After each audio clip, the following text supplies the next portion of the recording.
It's really my privilege to be here, and I first and foremost really want to thank Penny Johnson, the Pleasanton Public Library here, and all the sponsors of this series. It's really a delight and privilege to be here with you. And for the next hour or so, and we'll see how it goes, I invite you to do one thing. And I won't say keep an open mind, although you might hear it like that, but really keep an open awareness.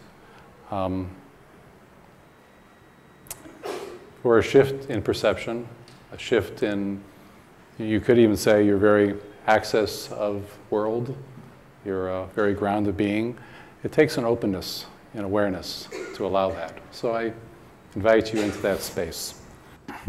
So my intention is to provide illumination where there has been darkness, to reveal what has been hidden, and to invite you with that open awareness to see something that's been in your blind spot, even though it's been right in front of your nose, hiding in plain sight all the time. Now that sounds a bit intriguing, doesn't it? What is he talking about? Well, let's find out. And the talk, by the way, is called My Mind Has a Mind of Its Own. That's already kind of an intriguing notion because we kind of all know that it runs on its own. It doesn't need a whole lot of help and encouragement from us. So what is going on here? And what is this thing mind anyways? I mean, people talk a lot about it, but what is it? Have you ever seen anybody show you theirs? I mean, it sounds kind of bizarre, but it's a universal human experience, is it not? So what is it? And that's what we're going to be talking about, looking at, pointing to, and having an experience for yourself. So I want this to be quite interactional, experiential. I don't want you to just see a talking person up here like a talking head on television. I want you to be as engaged and as participatory as you possibly can be to get all the value out of this you possibly can.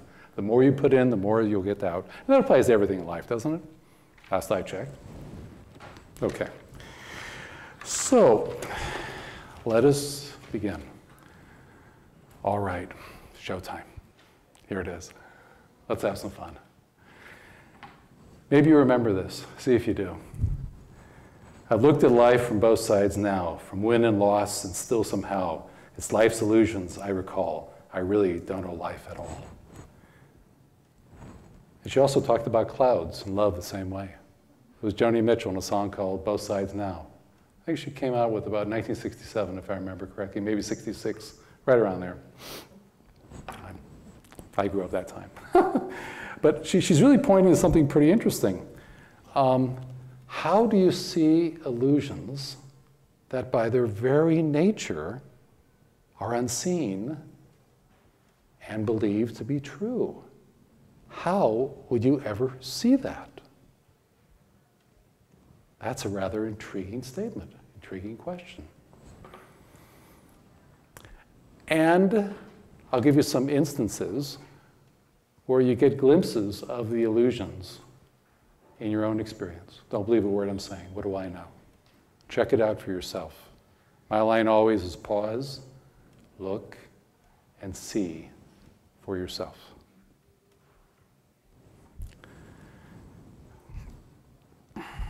So if everything's not as it appears, and the mind has a mind of its own, what happens to conscious choice? I mean, people ballyhoo that a lot, right? Well, it's your choice and all this stuff, right? And that all sounds nice. What are they talking about? To be able to have a conscious choice, that means you've got to be running the show. Well, are you running the show? Some of you think you're running the show. Well, your mind is very clear it's running the show for you. Not that you asked it to, but maybe you did. What is going on here? Well, the mind having a mind of its own, what happens to conscious choice if, and I'll just give you three things here to ponder and sit with for a moment. If it's undeniable, the operation of the unconscious, and by the way it is, that became a topic that nobody wrote about after about 1988, 1989. You know the reason why? Because it was such conclusive evidence from about 30 to 40 different realms of science, mapping what we couldn't see, what was unseeable, but was operating quite obviously, right? And so that whole question just sort of evaporated. It was uncontested, undeniable. I'll give you two others. What about the undeniable impact of genetics, heredity, genetic predispositions? Some people call it neurology, upon our human behavior. Well, that's pretty stunning. People in my field haven't liked that very much because we're very caught up in environmental influences and all the rest, and that can make such a huge difference. And I'm not saying it can't, but we've been humbled, I guess you could say, through all those identical twin studies that show that these two people may not have known each other and they grew up in different parts of the world, and they turned out so incredibly alike across all sorts of variables and other environments and all the rest. Well, what's going on here? And I'll give you a third one, and you'll like this one a lot. The undeniable, these are all undeniable, last I checked, and I like to think I keep a very open mind, but this is as close to fact and supportive as I think you can find. The undeniable impact of the environment, conditioning, programming, upon, again, our human behavior. And again, it is undeniable, right? So what happens to conscious choice in the face of these three things? Well, in a way, it kind of goes out the window, doesn't it? But at the same time, it's really helpful to think of it as a parent choice. Because we do have some latitude in the matter. We're not just automatons and robots, for God's sake. But it's not quite what we think it is it?